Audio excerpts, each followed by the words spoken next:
What addresses can homeless people use for voter registration? Imagine trying to vote without a permanent address.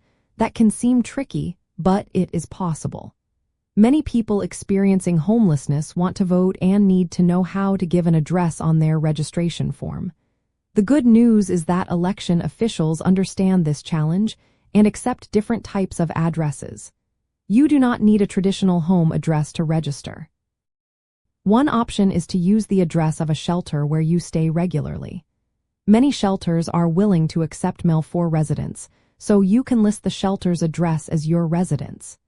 If you do not stay in a shelter, you can use the address of any place where you receive mail often. This could be a nonprofit organization, a community center, or an advocacy group that agrees to accept your mail. Some states allow you to use the address of a government office, like a county courthouse or county clerk's office, as your mailing address. This can be a helpful way to have an official address for voting purposes. In some cases, you might be able to use a P.O. box if your state permits it.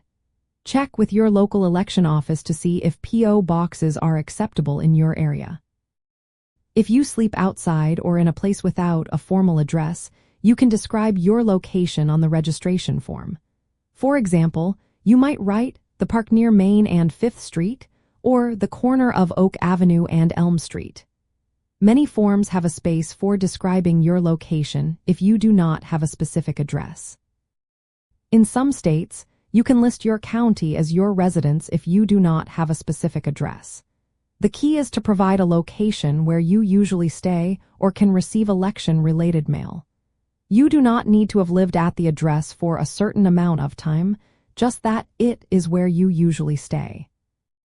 Most states requiring that you have lived in the state or county for about 20 to 30 days before the election.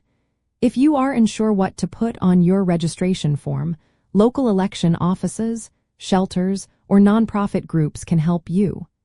They can guide you through the process and help you fill out the form correctly. To sum up, homeless people can use a shelter address, a mailing address at a nonprofit or government office, a P.O. box if allowed, or a description of their usual sleeping location. The goal is to make sure every eligible person can register and vote, regardless of housing.